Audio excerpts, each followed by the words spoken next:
given a lot of credit in a lot of different directions for this team's 10-4-1 surge. But I'm going to start narrowing it down a little bit more. Instead of talking about attitudes and approaches and systems and strategies, let's talk about Michael Bunting. Good morning to you.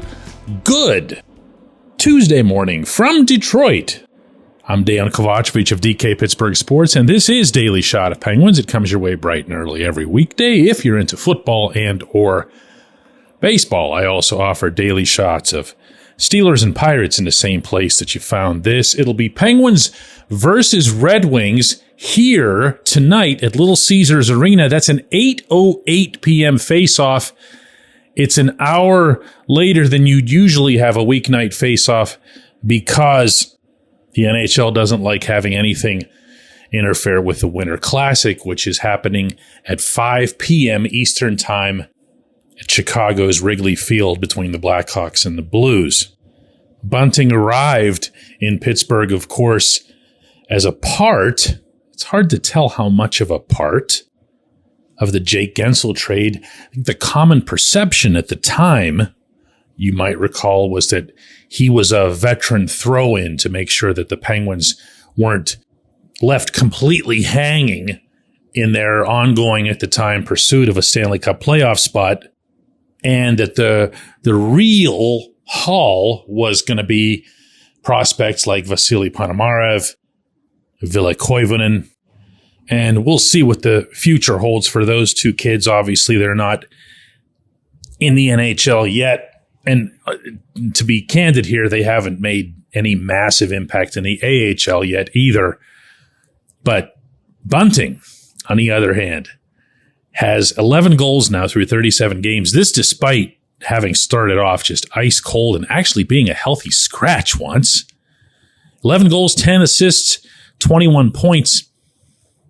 Out of those 11 goals, get this, 7 of them have come on the power play. Of those 7 power play goals, all 7 have come since the middle of November, meaning, when they started putting him out there on a regular basis. I had expressed on this program some reservations about Bunting not opening the season on the power play because of how well he performed and really how just comfortable he looked in that bumper role late last season. He was a big part of why the Penguins were able to at least get close to a playoff spot last season, in that he, more than anybody, changed the feel of a power play that very much needed that. So they started this season, things were kind of okay. And then again, mid-November, Mike Sullivan and David Quinn mixed things up with both units, kind of spread them out evenly. And, honestly, it's shown. It's shown. More often than not, through this last little run here, Power Play 2 has been more impressive and more productive. And Bunting's been on it. He's doing some of the bumper. He's doing some of the board work. He's doing some of the retrieval. But more than anything, he's just, going to the net. That's what he does. He loves to go where the action is. He's got that sense of that energy, that fire. He's got that, the mouth guard hanging out of the right side of his mouth. The way Leon Draisaitl does in Edmonton. You're starting to see more guys do that. It's always floating around out there. Matthew Tkachuk does it. Bunting's almost intentionally letting everybody know he's a gamer. I'm here. I'm here to battle.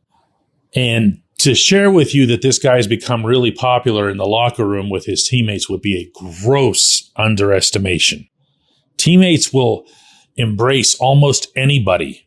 This is in any sport, who's got a natural sense of humor. And it's Bunting who came out after scoring the goal that gave Sidney Crosby his 1,034th assist to pass Mario Lemieux for the franchise's all-time lead. Bunting comes out and hands Sid the autographed blade of his stick with which he scored that goal. The inscription began with, "You're welcome, MB."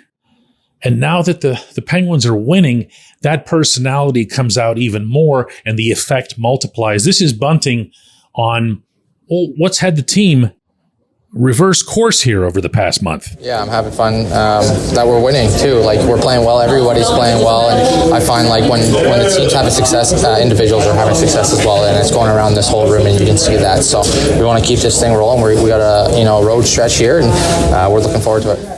He's not the type to talk about himself. I'm going to do that, okay? This dude's had a big part in this team's bounce back. He's not alone. I could list several players here who've been front and center in this, but man, he's just been a real blast of late. When we come back, J1Q. This episode is brought to you by Bet Online, your number one source for all your summer sports needs this season, from Major League Baseball, golf, NHL, NBA playoffs. Get the latest odds and lines, including all team matchups, player props, odds on just about everything that's out there. Head to the website today or use your mobile device to get in on the action. Bet Online, where the game starts. Abandon ship, Bob. Sell the team. Are you a Pirates fan who is angry or apathetic about our perennial losing baseball team? Do you feel helpless because you don't know how to make a difference? Well, good news. We have something you can do about it. Join our Sell the Team movement. We're a group of passionate fans voicing our frustration and demanding change through billboard campaigns, press outreach, protests, and involvement at local city government meetings. Go to ourteamnothis.com to get involved.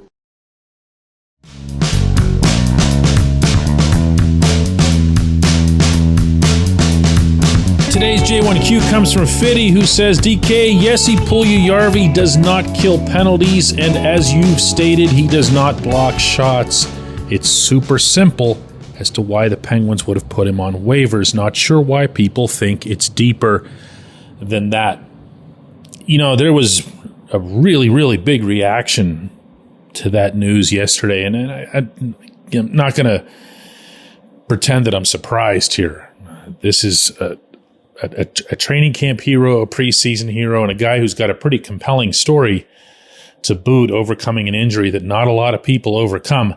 And then, on top of that, and this is the part that I feel is important to emphasize when it comes to Puljujärvi, he also was among the Penguins' best overall forwards for the first handful of games this season. Now, things weren't going well for the team in general, but he was showing up big. And then there just wasn't a place for him. I understand the importance of lineup makeup in addition to roster makeup. And I understand that once you start winning, it's not so much about sticking with the guys who got us here or anything like that. It's that you've started winning probably for a good number of reasons, as I was getting at in this opening segment, some of those being individuals performing at a high level. The one concern I had related to Puljujärvi entering this season, and I did say this way back in September, was that I didn't know where he'd fit. If it wasn't going to be on a third line, not fourth, but third, then I just didn't see how they were going to make regular space for him. Now, while he was on his run of dynamite play, I mean, you could float him around on first and second lines through the preseason and whatever, but your third line was going to have to be him and, let's say, Lars Eller and someone else who was going to, like maybe Drew O'Connor, who were going to be able to, or going to have to really create consistent offense, because they weren't going to be a great checking line. Eller could do anything, but the other two weren't going to be capable of doing that. So they were going to have to be some of what we saw, and that had us reasonably excited before the season started. Well, that didn't materialize. Then Eller gets traded.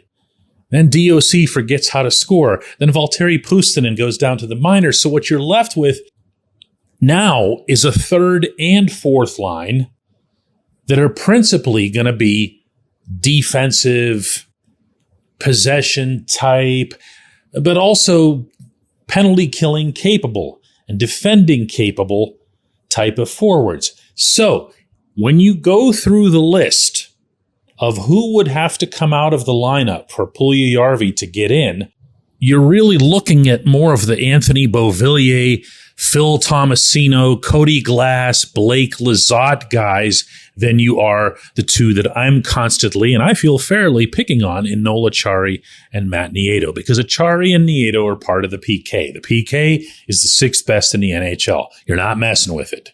Even if they're not the reason that it's sixth best, you're not messing with it. Now, I haven't liked Beauvillier's play for quite some time, but then he was put on Gino's line the other night and was one of the Penguins' better forwards. Not just saying that because he scored a goal. Also led the team with 6 shots. Glass hasn't scored as much as had been hoped, but he might have been the Penguins' most effective overall forward, meaning at all points on the rink. He was terrific. I thought it was his best game of the season. So those are the guys that you'd be looking to replace. And when they're playing well and Lizotte's pumping way more goals than anyone could have thought possible, that puts Puljujarvi up in the press box. So the first thing you do if you're Kyle Dubas is you try to trade him. Obviously. No one wanted to make that deal, just like Team Finland didn't want Puljujarvi for the Four Nations tournament next month. So that's 31 teams plus his national team that said no thanks. So then you put him on waivers.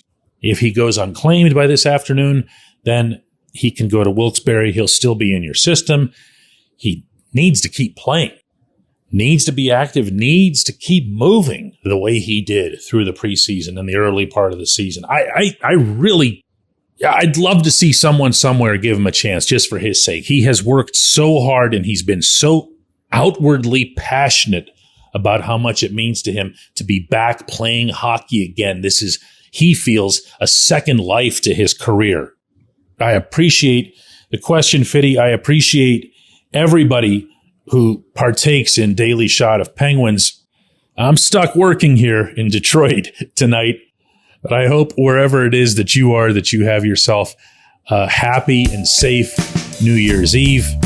If you're back home, don't forget that nobody does New Year's Eve like downtown Pittsburgh and the first night experience that's put forth in all the theaters and parks. And we will be back with another one of these shows on Thursday.